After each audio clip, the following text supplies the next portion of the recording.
G'day, Glenn Morris here from the Smart Energy Lab.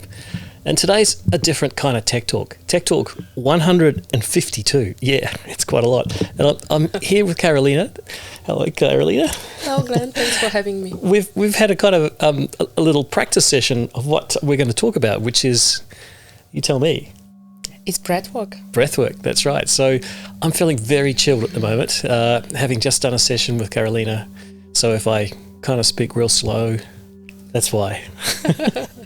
Well, Karolina, if someone was to say to you, they jumped in the elevator with you and said, so what's this thing called breathwork? What would you say on the way up to the 31st floor? I would say that breathwork is the remote control to your nervous system, and the way how you feel defines the way how you breathe. And breathwork is the direct tool to activate parasympathetic or sympathetic part of nervous system, which is rest and digest or fight or flight. And we would do this to control our body and our nervous system, and that's a very powerful tool. So breathwork, going deeper into the term, it's the whole umbrella term, it's the whole spectrum. You have, I like to see this as on the left hand side, or the beginning of the spectrum, you have the slow breathing exercises, and they are really sending signals to your body that you feel safe, you are safe, you are getting yourself into the space. And then as you go to the fast breathing exercise in holotropic or rebirthing or any other like this, you basically activate your body and you stimulate, you release some of the trauma. You are getting really out of your head into your body. So for people who are really lost in nowadays very busy worlds, I like to activate them with the breathwork because it's a very quick and efficient, the most efficient way of getting out of your head into your body. And so when we are trying, all the mindfulness and meditating and talk therapy and all the other stuff, you are using your head to get out of your head, which is impossible.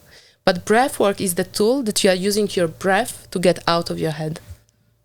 Ding! I think this is my floor. And it's a beautiful thing because it's really, so what I do with breathwork, I'm meeting people where they are at. For some people, they are overstimulated and we need to shake them a bit, activate, and then integrate. And the integration part and the coming back to the balance, you use the slow breathing exercises. That's how you activate the rest and digest. And it's a beautiful state to be because this is the state where your body and mind can heal itself. I'm a big fan of saying that we are our own healers. No one else can heal you. No energy healing, no therapy, nothing. Imagine you are cutting your hand, you are going to the doctor doesn't heal your hand. The doctor is creating environment, is putting the stitches or the cast. The doctor is creating the environment for you to heal your hand. And it's all about the environment. And that's what we are doing during the breathwork. So with breathwork, I guide people with their breath, and then I hold space for them, and people know what they have to do, and people know what they need. And that's why during the session it's very interesting, because I can have exactly same session with the exactly same person, exactly same playlist, whatever. Every time you will experience different things because your body knows what it needs. Sometimes it's just relaxation, sometimes it's the activation, and that's what's basically breathwork. You have the fast breathing, the slow breathing, and then you have, I was trained on breathwork as the whole umbrella term, and then as we discuss more into details, there is so much in there, and you basically choose and mix. It's like having the ingredients and then creating the recipe based on what you want to get out of this. And so what we are doing, using the breath, we can actually control our nervous system. The way how we breathe really defines the way how we feel, and then the way how we feel feeds back to the way how we breathe. So to start with, we are currently living in a very fast-paced, busy and overstimulating world. And unfortunately, many of us, we are not paying attention to our breathing, which is something that we are doing every day. But the way how we breathe really defines the way how we feel. And so breathwork is the umbrella term, as mentioned before, and by choosing different breathing exercises, we can take control of our nervous system. And so considering the slower paced breathing exercises, they are really sending the signals to your body that you feel safe in the moment. And then the faster breathing exercises, they are also very beautiful techniques where we call them usually the trauma release, because what's happening, we are basically cutting off the oxygen to one of the parts of our brain which is responsible for critical and analytical thinking. And so to go deeper into this, with the breath work, it's also that we have formal and informal practice, exactly the same like with meditation and mindfulness. We can practice this for an hour per day and meditate and be very zen. But then the moment we are leaving our house and we are, arguing with everyone, it doesn't really work this way. So with breath work, what I like the most is that when you retrain people to breathe slower and really deep into your diaphragm, you regain the power of your body and your mind. And so considering breath work, I usually, when I do my sessions, I'm doing a blend of different techniques based on one's needs. So for people which are already very overstimulated and really scattered all around, it's nice to bring them back into rest and digest using the slower breathing exercises. So when we are looking at the spectrum, on the left-hand side, I like to see breathing, let's say 4 to 6 breaths per minute, where you really slow down your breath and you are telling your body, I am safe, I am in the moment, I am safe. When would you do that? Well, I would do this when I'm stressed, when I feel scattered, when I cannot find myself in a moment, especially before public speaking, let's say, or even being on the podcast. We had to retake this shot because probably my breath was somewhere else. The moment that you find your breath and do it slower and deep to your belly, you send the signal, I'm safe.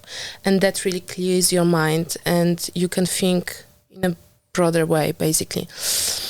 But for some of us which are really overstimulated, it's very difficult to just put you down and start breathing slowly. So what we are doing with people like this, what I like to do, I kind of activate them a bit and then I bring them back, I integrate them into the body. So what's happening, so as I said before, you have the slow breathing exercises, which is really nice to start or finish the session with. But then in the middle, I usually insert some faster breathing exercises, because what it does, it's kind of activating your fight or flight part of the nervous system, but in the safe environment. And that's what we are calling the hormetic stress. And that's also with the cold water exposure, for example, which probably we will talk about this later.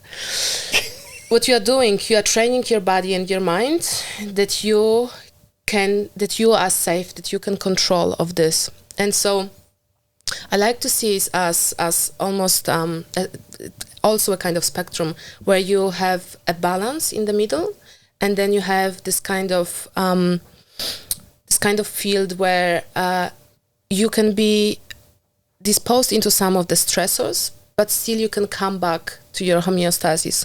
And that's almost like this adaptation zone. And that means that you get stressed, but then at the end of the day, you know how to come back to your balance. And that's a very healthy frequency to be in. But sometimes when we are overstressed, overstimulated, we go out of the zone for way too long, and then it's very difficult for us to come back to the balance. And so by doing this exercises, breathing exercises or cold water exposure, we put our body into stress in a safe environment with the minimal effective dose. And that's very important to talk about here, because it's not about how much you can push, it's about to give the minimal effective dose. So for example, with the cold water exposure, I would do a minute per a degree. So if the cold water is 2 degrees, I would do only 2 minutes. If the cold water is 5 degrees, then you do 5 minutes. And that's the minimum effective dose, which will help your mind and body, but you don't need to push longer, because after you just go out of the balance for too much. So if you do 0 degrees, it's 0 minutes. If that's you're sitting on a block of ice. I would still do 1 minute probably. Yeah. Oh boy. So doing the breath training, does that mean you can take that into your sort of everyday life? It's not just something you do to feel good once an hour or something. Yes. And so that's why breathwork is a very broad term and a very broad spectrum. And so what we are doing, what I'm very passionate about nowadays, it's retraining people how to breathe. Many of us, we are hyperventilating ourselves in everyday life. And so what's happening, when I when I guide people through the breathing retraining, there is a whole scientific procedure how to do this. And basically, we detect what's your tolerance to carbon dioxide in your body. Because carbon dioxide is the molecule which really helps you absorb oxygen and deliver oxygen to your cells and tissues in your body. So basically what's happening, for the oxygen to be offloaded from the blood and go to cells and tissues, there is an exchange between carbon dioxide and oxygen. So the amount of carbon dioxide that you can hold in your body will determine how much oxygen you can deliver to your cells and tissues. And because we are living in a very fast-paced life and we are constantly caught up in fight or flight, every time you get an angry email, someone calls you, blah, blah, blah, blah, blah, blah, you exhale all this carbon dioxide, and then basically over hyperventilating over an extended period of time, you decrease the tolerance to carbon dioxide, which means that for people who are anxious, it's impossible to feel safe and to feel good because your body cannot absorb anymore enough oxygen, which means that there is not enough oxygen in your brain. And that's why I love breath work, and that's how I found breath work. I remember someone saying that people yawn because they've been breathing too shallowly and the carbon dioxide is built up in their lungs and your body's making you take a deep breath. Yes. Is that true? So carbon dioxide is the molecule which basically sends the signal to your brain to take the breath in. So there are two parts to what you're saying. First of all, sometimes we yawn or sometimes we try to exhale this carbon dioxide. When I do the breathing retraining with people, as they are accumulating this carbon dioxide in their bodies over the retraining, I always tell them, pay attention to yawning and to exhaling too much, because that's how your body is trying to get rid of the carbon dioxide that you are trying to build in your body. So that's about yawning. But it's also about carbon dioxide is the molecule which sends the signal to your body to take up the breath in. So when I'm doing the baseline score test, and that's basically how I detect people where they are at, for a healthy human being, that should be 40 seconds. And that's basically what I'm doing. You calm down your body for 3 minutes, then we check your pulse, we check where you are at. You take 3 breaths in and out. On the last exhale, you hold. And you're waiting for the first urge to breathe. For the first. Some sensation in your belly or whatever it comes up. Are you not forcing yourself to hold your breath? breath? You are not forcing yourself. Okay. You are relaxing into the sensation. For the healthy human being, should be 40 seconds. Seems a long time. When I started my breathing retraining a few months ago, it was 8 seconds. Right. Yeah. And that's how I found basically breath work, because I've been struggling a lot with my mental health at some point, and I've tried all the different talk therapies and hypnotherapies and eye movement and whatever you can think about. And what I found is that you go to those places, your nervous system is dysregulated. You go and you are using your head to talk with another head, and then another head tells you about your father's trauma and mother's trauma and all the other stuff. You are leaving the room with a story on top of your story. You still don't know why you are feeling not well, but at least you have this label or a new story that it's okay not to feel well in your body because of all the trauma that happened to you. But I disagree with this actually, and I believe that the talk therapy and all the other therapies, they don't get me wrong, they have a space and they are good to a point, but there is so much more than this. And that's what I see with people. When you retrain your body to absorb enough oxygen to be delivered to your brain, to your cells, to your tissues, that's the moment that you feel safe and you can take control of your life. Cool. Hey, I did a little bit of research on breath work, and it gave me, to tell you the truth, I used ChatGPT. Yeah. And ChatGPT told me there were kind of like 4 main categories: pranayama, holotropic, Wim Hof method, and box breathing. Yeah. Can you explain what those are? Yeah, I can. So again, we are coming back to the whole spectrum, which maybe I didn't explain into details at the beginning. First of all, with the box breathing, it's a very good technique they're using at the SEAL Navy and all the army and stuff to bring themselves back into their bodies. And it's really important because that's how you create awareness. That's how you come back to your body, because you really focus on your breath. You take, for example, what we did today at the beginning of our session to bring you into your body, focus on your breath. We go 4 in, 4 hold, 4 out, 4 hold. And that's how you basically create this awareness. You bring yourself back. You are more in the present moment. You are more, especially in those situations where we want to be out of the present moment, we are bringing ourselves back to the present moment. So that's the box breathing. Then pranayama.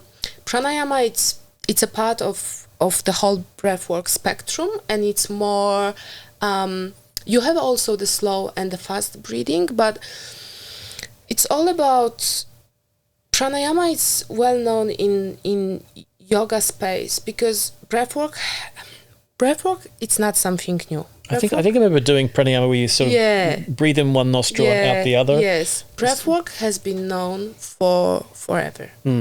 And so, for example, people in India and people who are practicing yoga, they would do pranayama, and there are different ways. You have, for example, the alternative nostrils that you are saying. They talk about this more from the spiritual perspective, and they would tell you that you are clearing one of the energy channels, then you are clearing the other energy channel. Sometimes they have the Kapalabhati, which is a very fast abdominal breathing as well. So you have different ones. You have also breath holds in the middle. What I like the most now about breath work, when I learned, I do understand the spiritual part of this, but there is a lot of science behind, okay? And so, for example, when in yoga, when you do Om, you inhale and you exhale with Om. There is a lot of science behind, because what you are doing basically, and there is a lot of research papers about this, when you do Om, you produce a lot of nitric oxide in your body, which really calms down your nervous system, which is also the relaxant, the vasodilator, and so that's what's happening on the physical side of the body. But at yoga, they would see this, from the more spiritual perspective. So that would be pranayama. So it's exactly the same physical, very similar physical exercises, but it's just the angle how you see this would be different, right? Because we can look at the same object and you can see this from your perspective, I can see this from my perspective. It's exactly the same with breathwork and pranayama. Then when we are talking about holotropic, that's more on the right side of the spectrum. It's the fast breathing exercises. Oh, I see. You're saying from slow to fast, left to right. That's how I see this. Okay. So I see this on the left-hand side, you have the slow, and then you go into the middle, and then you have the fast breathing exercises, okay? And so with the fast one, for example, holotropic one, what you are doing... was that what we were doing in the middle of the session, where there's no pause? It's breathing out, breathing in without a pause. So that's called a conscious connected breaths, and that's at the rebirthing and holotropic. I like to see this in a way that holotropic involves a lot of, the music is quite specific in holotropic. It's a lot of shamanic drums. It's a very, very strong, powerful music, and it's beautiful in the way. So holotropic was found many years ago by Stanisław Grof, who is a psychiatrist. He started his career by doing a lot of research on LSD for psychiatric purposes. And what he found, that people were going into altered states of consciousness. And there is so much more than just us and this consciousness that we are aware of in our daily lives. And basically with holotropic breath work, you can go into altered states of consciousness with no psychedelic drugs. That's what we are doing. And so sometimes people would go and some memories would appear, or maybe some sensations, or, it's all very beautiful and interesting space. And I like talking about this. I know that there is unfortunately, quite a lot of people who are very skeptical about this. And that's why I like to talk also about science about this. And I would like to mention this right now. What we are doing when we are doing conscious connecting breathing, and when we are doing faster breathing, we are basically getting out of our heads into our bodies. Because when we are looking at the brain as the three-part system, we have the reptilian brain in the very middle of the brain. Then we have the next layer, which is the mammalian brain, and that's what's similar with us and the other animals on the planet. But then we have the prefrontal cortex, which is the analytical and critical thinking part of the mind, right? And that's how we humans are different to the animals. It's a beautiful thing to have because that's how we are operating, but at the same time sometimes it's a bit tricky because we are creating the stories about everything what's happening in our lives. So for example, I like to use this example which my trainer taught me about. When we look at the animals and when we look at a zebra being chased by a lion, right? Zebra is chased by a lion, she goes into fight or flight, escapes, whatever happens there. The moment that she escaped, she's coming back to her safe space. She would shake out or whatever would happen to her, but it takes a minute and she's fine. She shakes off all the stress and she's fine. She's not going into the story of, did the lion chase me because my ass is too big? Did the lion chase me because my strips are in the wrong direction? Did the lion chase me because of my father's trauma? The zebra doesn't do this. The animals, they are beautiful. They know how to go. And that's something that we should be learning how to do more, to be flipping between the states. Right, so zebras don't need psychoanalysis. And discharging, right? Yeah. For us, it's a bit different because fortunately and unfortunately, it's just how our life is. We create stories about everything. And that's how we are different because our experiences are different and our stories are different. And so life is basically 10% of what happened to you, but then 90%, how did you interpret this, what happened to you? So what we are doing, coming back to holotropic and all the fast breathing exercises, what we are doing basically, we are exhaling a lot of oxygen, a lot of carbon dioxide as well. We are cutting off the oxygen to the prefrontal cortex. So we are switching off the analytical part of our brain. And then we are getting into the mammalian part, the limbic part of the brain, where all the memories and emotions are being stored. And that's how you basically discharge them. So what we are doing during the session, we are activating, it's almost like we are reliving the trauma, reliving the memories, reliving the states that we were before, and we are discharging them. And that's very beautiful because for some people, when I do a deeper, more trauma informative sessions, sometimes there is a lot. People are crying, people are screaming, people are shaking, whatever happens. But that's how you are giving the outlet for everything what was accumulated in you to be released. And that's what's happening basically on the scientific level. For those who don't really believe in the holotropic and all other parts, it works. Like breath works, and there is a lot of science behind. And also something else that I like to talk about is that when we look on our nervous system or what's happening to us from like a stage perspective, let's say, we have at the bottom, we have the parasympathetic, where we have the rest and digest, and that's when we are in balance, we are very open, receptive, we are, loving, we feel good in our bodies. Then what's happening, something happens to us or something triggers us, we go into fight or flight. We feel tense, we breathe shallow, we breathe fast, we were in fight or flight.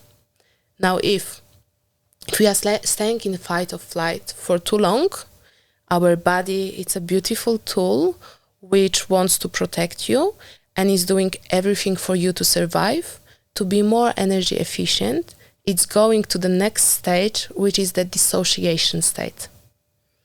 And that's what's happening for many of us. So when we are living in a constant stress for extended period of time, not coming back to rest and digest, the body will go into dissociation state, where basically you live, you exist, but you don't feel that you are here, you don't feel, it's this disconnection basically that is happening nowadays, unfortunately, that you talk with people, you see people, but they are not really there, and then you don't know what's wrong because, they're smiling at you and you spend time with them, but you feel like where is the connection? The connection is missing. It's missing because for them to survive, they go into this dissociation state, okay? And then when we are doing those trauma release sessions, what we are saying, what goes up must come down. And so from dissociation to go back to rest and digest, you need to go again through fight or flight. And that's what's happening during breathwork session. Oh. That's why I activate people on a different levels. We do fast breathing exercises. The states of them, the parts of them which were dissociated, they get activated again, but then we can discharge them and we can integrate. And that's what's very beautiful about breathwork, because when I started doing, and I remember some parts of me were activated, this is the traumas that you are not even aware of. And that's why when you go to psychologists and you talk about, I feel this way, I'm anxious, I don't know why this happened. And then it's like the iceberg. You see the top of the iceberg, and it's my top of the iceberg talking with your top of the iceberg. But there is so much more inside, and the brain, because it wants to keep you safe, it's putting this really under the carpet. And it's very difficult for us. You cannot get to your brain through your brain, because the prefrontal cortex is something that is trying to keep you safe and doesn't allow you to go into those traumatic moments again. So when I do the breathwork session, I always tell people, at the very beginning, you might face a lot of resistance. And the resistance comes because your brain doesn't want to let go. For us, what's familiar is safe, even if something is dysfunctional. And I've been working with a lot of people who might be living in a very dysfunctional way, but for them that's safety, because that's how they learn how to live. And then when you shake those things up, and when you really uncover those layers, unpeel those layers, people know, people feel, people come back to their balance. So I think you've covered 3 of the 4. The 4th one was the Wim Hof method. Yeah, so the Wim Hof method is very interesting. So that's basically, it's also hyperventilating. It's a fast breathing exercises. Wim Hof is doing breath work and the cold water immersion together usually, and that's a very nice tool. What's the cold water got to do with breath? Well, it's a lot, because basically, first of all, before you get to the cold water, it's nice to do. So, for example, when you do Wim Hof, you really get out of your mind into your body, because when you do the fast breathing and then you do also breath holds in the middle, you get really into your body. So you are like in the state to be able to go and face something, which is the cold water. And then when you are in cold water, breath work is everything, because what you are doing, you need to slow down your breath. And that's like you activate your body, you put yourself in a very uncomfortable, stressful situation, but you have a facilitator in front of you, and that's what I do with people. I would prepare them to go into the ice, I would put them into the ice, look at the ice, and be saying, find your breath, slowly in, slowly out through the nose. They would hyperventilate. Yes, that's the first thing people do. Yes, that's the first thing. That's the first thing, and that's a beautiful thing, because the body is trying to, to protect you, and that's fine. But then after 40, maximum 60 seconds, what's happening? It's a beautiful state, because a lot of happy hormones are being released in your body. You slow down your breath, and it's phenomenal what the body does to you. And suddenly you have to try one day with me. You feel blissful. At some point you feel blissful. Yeah, I'm a bit of a wimp. I do like a cold shower after a hot sauna, but only for about 30 seconds. But we will do this one day. You will see. It's beautiful. And then when you get out of the ice, the dopamine levels, they are 250% more. That's more than taking cocaine. Right. I've done the the hot tub into the snow. That was quite dramatic. Yeah. Yeah. But I think I did a lot of Yeah. And that's the thing. You do a lot of this, but then when you have a facilitator next to you who is teaching you how to come back to, it's really rewarding because after you are exiting and it's teaching your body and your mental and your brain that you have power of yourself, of your body and mind. And that's something that we are lacking nowadays because our attention is all the time scattered everywhere. And basically, my opinion is that our attention nowadays is the highest currency for everyone. You know, if you look at the social media, the new products, news, everything, everyone is just fighting for your attention. And that's why it's so difficult to be in the moment. And sometimes the life feels very overwhelming. And the world tells you, you know, it's okay to be overwhelmed because blah, blah, blah, blah, blah, blah. But no, actually you have power to gain the control of yourself. So in my youth, I dabbled in rebirthing, which used the cyclic breathing. Yeah. How's that different from, say, you know, the holotropic method?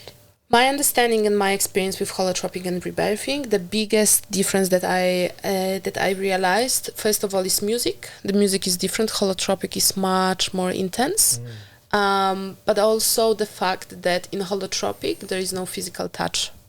In holotropic, I've done a few holotropic sessions and they are very powerful and very beautiful. They go for 2 to 3 hours per session. And you pair up with people and you have a seater and a breather.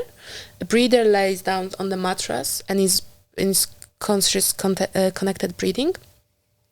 The seater, it's a beautiful thing because the seater sits next to, and it's very weird to say, you have to experience this because it might sound, you know, very exotic for some people. You sit and you hold the space for the person. You don't touch, you don't interfere with whatever the person is going through, and the person is usually going through a lot. There might be sadness, there might be happiness, they might be because they are entering the altered states of consciousness. It's like they are on heaps of magic mushrooms or heaps of ayahuasca or whatever plant medicine. You don't know where they are at. And that's why you also don't interfere with their process because they might be somewhere else at wherever they are at. And so with holotropic is beautiful, in my opinion, and that's what I like to think about also in the daily life, is that you give them the unconditional loving support. So you sit with them, you watch them, you observe them. It's almost like you are feeling everything what they are feeling, but you don't interfere with this. And it's really beautiful because I don't know if you realize, but nowadays, whatever we are going through and whichever emotion comes up, and we share this emotion with other people, everyone is trying to help you, which is kind of good because this is the human response. But then, in my opinion, it's almost like it doesn't really validate your feelings because we should be able to feel or to express whatever we want to feel or express without other people interfering. Even with the good intention of helping, it's still interfering. It's like, you know, I would call my mom sometimes and keep telling her something and crying and telling, and she's trying her best to help me and to fix things. Yeah. And I'm like, Mom, just listen, don't. But because you love someone, you want to help them. But if you learn, and that's what holotropic was a huge learning for me, to watch people going through their pain and supporting them, being there for them, allowing them to express whatever comes up, but not interfering with this. So that's holding the space. That's holding the space, basically. Right. And rebirthing is a bit different because, in my opinion, there is a bit more touch involved in rebirthing. Yeah. Now, we've kind of started this tech talk really straight into talking about breath work, but I've known you in another realm, which is in your engineering world. Yeah. You've taken a big big turn in your career. I did. So tell me, how did you come to breath work from engineering? I did, and I'm very happy. And every time I'm thinking about this, just my heart is full. The story is that I'm Polish. I moved to Australia 6 years ago to do my PhD in sodium-ion batteries, and that's how I ended up being in Australia. Going through my PhD, I've struggled to a point with a few anxiety and panic attacks, and that was coming and going really, you know. And then I was just striving and, you know, pushing and progressing. And half of my PhD, I joined Nation Energy, the company which was bringing first ever sodium-ion batteries to Australia. I worked with them until now, really, and I really enjoyed my journey because the people in the industry, I love people in the industry. Everyone was just so open and so supportive, and really working with a new technology and, you know, learning about, it was a big learning about the technology, but also it was really a lot about people as well, you know, and like really feeling what they are open to, what they are, and just, it's weird to say, it's almost like marinating in this industry and understanding the dynamics, everything what's happening. And a few months ago, I've done my breathwork training, and so that came up together because, as I told you, when I was struggling with my mental health issues, one day I found breathwork, and the first time that I had my session, after waking up from the session, I just felt that something was touched in me that I wasn't aware of, this connection that I was looking for everywhere else.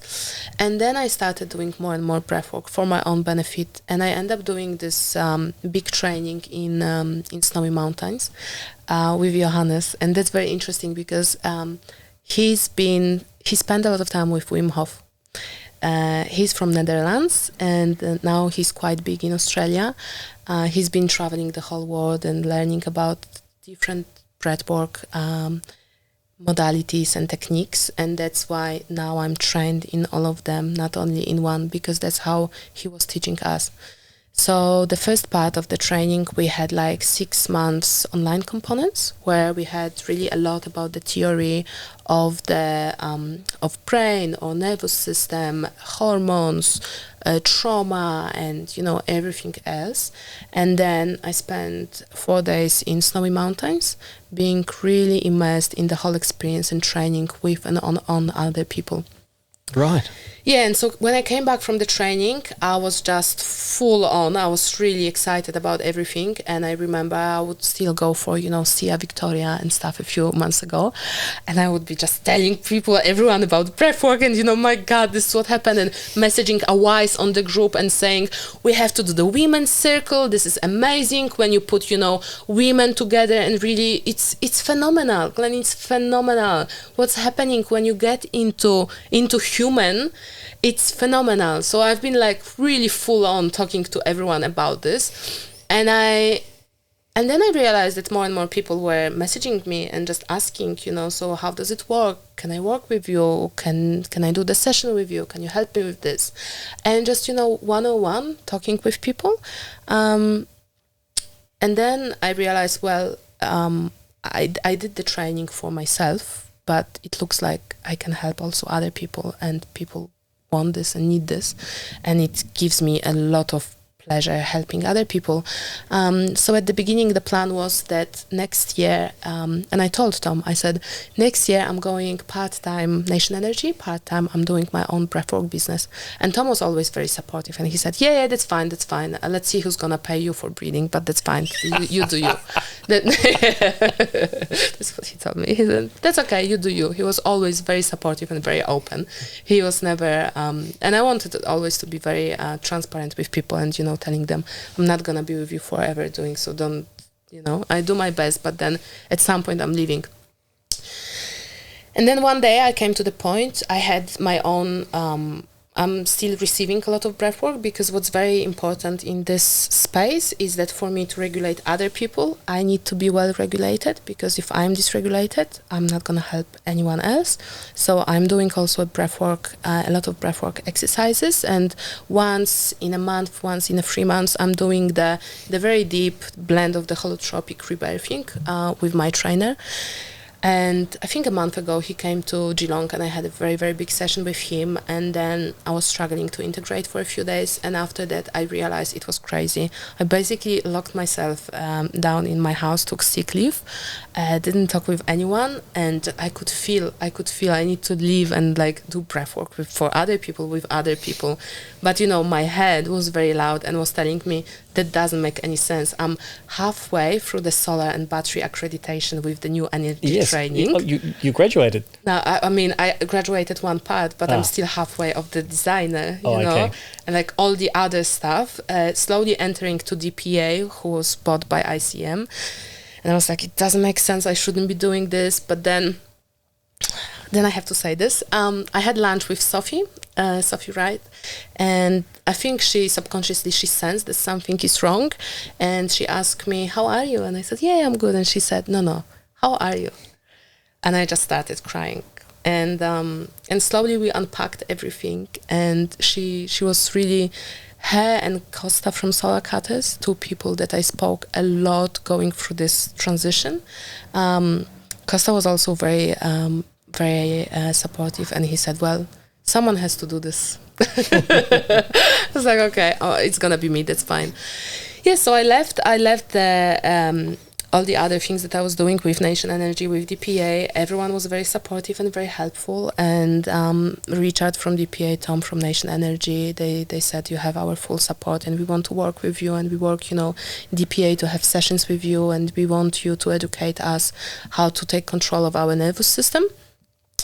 And that's how basically I transitioned very quickly from doing only solar and batteries to doing breath work for solar and batteries. So yes, I'm still in the industry and I'm not going anywhere. I believe that the awareness is being slowly created, and I can hear this right now. There is a change happening slowly. Solar cutters taking care of the health and doing the skin cancer checks during All Energy, and releasing the book and talking about mental health as well and the issues. And I believe that now is the time to finally unmask ourselves and just be ourselves, because the industry is amazing and it's like one big family, and we want to be open, but then we are scared of being judged. So we are going to those events and we kind of connect, but how many liters of alcohol do we need to drink to finally say what we want to say? It doesn't make sense. We are just hurting our bodies, So I believe that creating this safe space within the industry will be very healing and very empowerful for everyone, really, because that's how the business will be stronger, when the people think in the more clear way, when they are more open, and someone has to take control of this. So I'm really hoping, and I can see that there is a change happening already within the companies, that the companies will take care and responsibility of their employees, because getting dysregulating people's nervous system by long working hours and all the amount of work that you are giving on people, that's fine, but make sure that you are also regulating them in all of this, because often I can see this, often we are pushing a lot and we are working a lot because we are already in dissociated state. We basically don't feel our lives. You come back home to your husband or wife or kids, you don't feel them. You are all the time in your head. The head is all the time going. And that's why I think breathwork is so beautiful and it's so important, because breathwork is not the meditation. I'm not sitting you in and trying to talk you out of your head. Breath is the direct remote control to your nervous system. You took your breath and you are getting out of your head and into your body. You do the reset for your nervous system. It's the hygiene. The way how you are, cleaning your body, taking the shower every day, brushing your teeth. It's exactly the same we should be doing for our mental health and nervous system. Resetting. We've been taught how to think, at schools, how to think, how to work, but no one really taught us how to stop thinking. And then how many of us have issues with, your brain keeps going, and then at the end of the day, you lay down on your bed and you cannot fall asleep because your brain keeps going. We need to learn how to think, but even more important, how to stop thinking. Yeah, I mean, just think how we've come since the Industrial Revolution, where people worked basically every day of the week. Yeah. We introduced the 40-hour week, then the 38-hour week, in places like Australia and New Zealand. Yeah. Companies now, like I just saw that Sam Gardell introduced a 9-day fortnight for his staff. That means they get one day, one Friday off every fortnight, because effectively that means you're looking after the mental health of your workers by not overworking them, and they're often more productive as well. But that's just like space. That's true. You've got to fill that space with something, and that's kind of what you're talking about. That's true. Yes, and I believe that this change is happening because people, the big corporations, I think they are now realizing how bad is everything and people's mental health. The system is overwhelmed right now. Mental health system is overwhelmed. Unfortunately, the psychologists, the psychiatrists, the GP, these are people, and they don't have time and space, and they are not to be really helping you and spending time with you on, for example, the breathing retraining. When you are anxious, you go to your GP.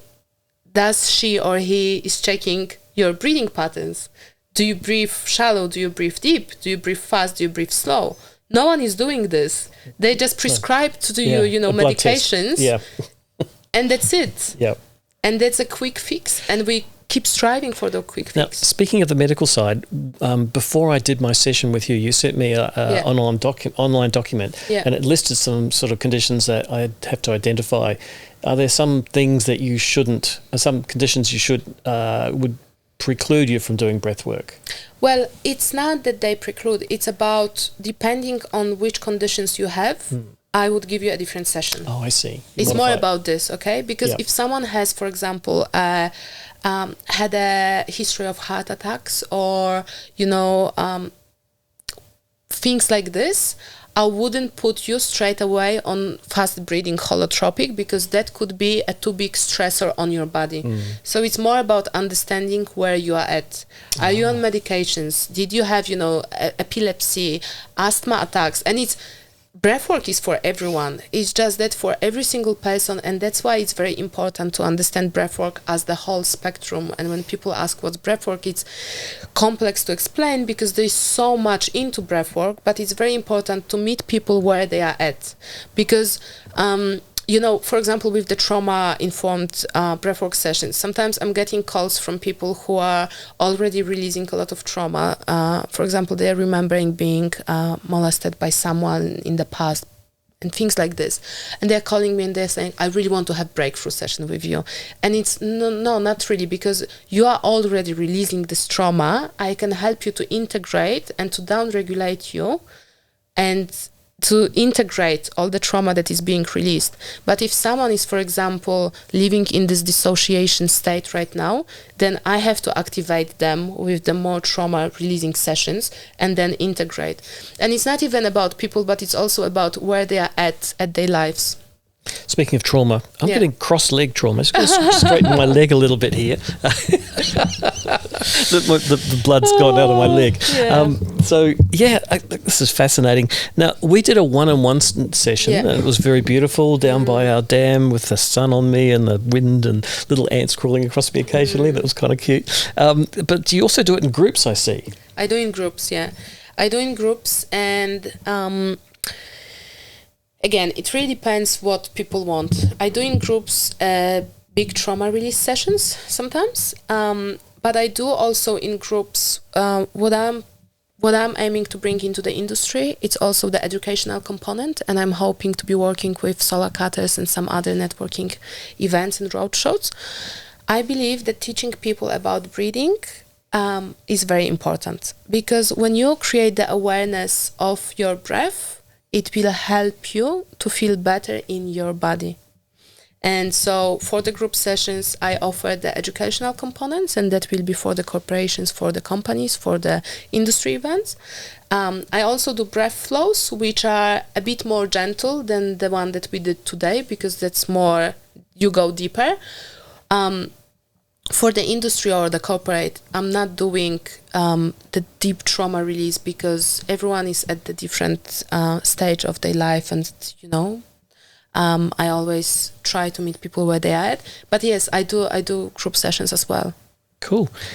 Which is a nice segue to how can people find out about your group sessions and private sessions? Well, so my website, it's big on that. You have also the booking system there.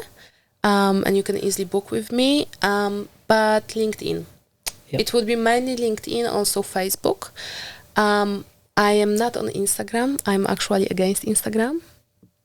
And that's what I'm communicating very clearly to people. In my opinion, it's eating our lives away. It's a space where, yes, you can put a meaningful content maybe as well, but it's designed in the way with the short, sharp reels to really stimulate your brain all the time. And that's how we are getting desensitized in our bodies. And for example, it's very interesting, in case of the panic attacks, there is a lot of research done. Panic attack onset, the changes in the physiological bodies are appearing 47 minutes before the panic attack. Right. Because we are so desensitized, Yeah. we don't feel this. Yeah. Right. I mean, it's quite an issue for young people too. That sort of raises their yes, anxiety and that's levels. another thing that I'm offering, and I will be offering, working with young people and working with kids. During my training, I had a few school teachers doing training with me, and they're bringing this to schools. And now I'm going to collaborate with them and be teaching kids how to breathe. Cool. Which is very important. Another thing, I have a gift for you. Oh. Another thing that I would like to discuss today and tell to everyone, it's very important for us. The first thing about breathwork and about breathing is we should be breathing. We should be breathing through our nose. Yes. All the time. Some people, they are mouth breathers during the day. Many of us, we are mouth breathers during the night. I think that's me. That's how snoring, that's how sleep apnea, that's how insomnia, that's how dehydration. You've been talking to my partner because, she's been complaining about that. Okay, now you have the help. So what we are doing with this, it's a beautiful tapes. Yes. I love using them, and they are medical tapes. They go around your mouth and they gently seal your mouth close. So it's not a usual mouth tape where people would tape the whole mouth, because that's, for some people, that creates discomfort. But this one is very, very comfortable, and what it still allows you to open your mouth if you want, or talk or drink water if you need to, but your mouth is gently closed. Right, I'm keen to try it. Keen to try, yeah, and watch people who are mouth breathers and the kids. I'm also always telling the parents, watch your kids when they are on their phones or when they are watching the television. Many of them, the mouth is open, and that's very unhealthy, because basically what it does, and it's I need to talk about this as well, with asthma and anxiety. Asthma is created, a big part of asthma is mouth breathing, because what you do, you put in your air, when you do the mouth breathing versus nose breathing, it's very important to talk about this. When you put air into your body through your mouth is not for breathing, mouth is for eating. The moment that you can breathe through your mouth is the moment that you can eat banana through your nose. Right? Don't want to try that. Okay. Yeah, you don't do this. When we breathe through our mouths, we put unfiltered air, cold air, straight to our lungs, which causes the inflammation in our respiratory system, which causes inflammation here and the mucus production, which is blocking our nose, which is creating the vicious cycle of breathing through your mouth. And that's very big also during the breath work, the breath retraining that I do with people, because as you teach your body, carbon dioxide is our friend. As we are teaching our body to tolerate more carbon dioxide, we will unblock everything and clear everything. Don't tell the oil industry that. They'll use that one. Okay, cool. What about medical studies of breathwork? Is there anything? It's heaps of them. There's heaps of it? It's heaps of them. You know, I might put in the description a link to your website, your LinkedIn details, but also some of that research for people to do their own. There is a lot of research. There is a lot of research about asthma, about anxiety, about ADHD. I really want to talk, Glenn, about ADHD. Okay. It's very important, ADHD and breathwork. Often, because our nervous system is dysregulated, because the way how we breathe. And I'm not saying that breathwork can cure all the ADHD. It definitely can ease the symptoms and help people with the ADHD. Okay, cool. Well, I did want to touch on a bit about your professional journey. You mentioned you've done a doctorate, an engineering doctorate on sodium-ion batteries. You've done training on breathwork. You've started doing the accreditation training course with New Energy. You've had an interesting career so far. I did. How did that all happen? Life? Just life. What sent you on Slowly. the beginning of your education journey? What was it that you were passionate about? To be honest, I think my parents. Uh-huh. My parents, they are both academics. My mom is still teaching at the uni. Mm-hmm. She was teaching her whole life. My father is the engineer, and the education in our home was always very important. And that's how it all started. I do remember I was always passionate about the chemistry. The chemistry just made sense always to me, and I really loved this. And probably that's how at the beginning, I end up with the batteries. But now, really talking about breathwork and the breathing retraining and all the other parts, it's a lot of chemistry there. It's the oxygen and the carbon dioxide and all the things happening, and that's how it works. Right. Yeah. Now, I looked at your website, and you've got a whole page on resilience for solar. I do. Tell us about that. I do believe that nowadays, sometimes we are just getting caught up in our stories. And that's, for the past few weeks, I was contacting different people, and I was just, taking them for dinner or coffee. And I was asking them, hey, X, why do you think the industry is tough? And then every X was telling me a different story. Okay, it's all the stories because of the inflation, because of the Trump, because of the prices, because of the STC, because of you have so many stories as many people. Okay, and I do believe that we have a beautiful industry and we have a beautiful people in the industry, and it's time to reclaim this power by reclaiming the power of our nervous system, because the moment we will regulate ourselves, we will think more clearly and we will have more creativity in us. And I also believe, and that's on my website, deeper the roots, stronger the tree. And sometimes we are all the time outside doing all the work, but there is also some work to do within us, because the moment that we feel regulated, that we feel safe, we can help other people, and we don't need to be enemies, and we don't need to be caught up in all the stories, because the industry is us. No one else is the industry, and we can change the industry. Look, can I take a little sideways question here, which is, this is kind of like my channel, which is very much about solar and batteries, and I'm so fortunate to have someone who's done a PhD on sodium-ion batteries sitting next to me. Just tell me, what's your opinion? Is sodium-ion the future for energy storage? I do believe that it's a future. I'm not saying that sodium-ion will replace all the lithium, because it's not black or white. It's not about replacing. It's about implementing different energy storage solutions, if that makes sense. And I know it's coming. Unfortunately, it was taking... See, that's the thing about life. When you ask me how did it happen, I think God bless us all that sodium-ion commercial units didn't arrive a few months ago when they were meant to arrive, because we will be never sitting on this couch talking about breathwork. You know what I mean? And that all happens for a reason. It's quite phenomenal. But yes, I do believe in sodium, and I know that it's coming sooner or later. It takes time because it's a new technology, and but yeah, it will be very exciting, and I'm very happy. Cool. And you've personally contributed to that, certainly in Australia, so thank you for that. Well, we've covered a lot of territory here. Is there anything I've missed out asking you'd like to talk about? I do think it's all. Yeah? Do you have any other questions? Well, I'd just like to thank you for giving me a session. Look, I had been involved in kind of breathwork in the early days, over 30 years ago, but it was pretty basic, and I had sort of reconnected with it, so thank you. It was a very powerful experience. How did it feel? So certainly the body experience was quite powerful, like feeling very heavy and feeling sort of a bit blocked, and then slowly starting to feel all of my body, being sort of connected to the earth. I was laying on the ground on a thin mat so I could feel the earth beneath me, and I wasn't thinking a lot, I was just feeling. So I wasn't going, what am I doing next? What are we going to be talking about? None of that was happening at all. Yeah. I was just in my body, feeling it and breathing, and then maybe feeling the odd ant crawl across me. That was about it. I didn't have anything revelations, so anyway, that was good. That's nice. Yeah. Well, Karolina, thank you very much for coming Thank and you. being my guest on Toolbox Tech Talk. Thank you, Glenn. Okay.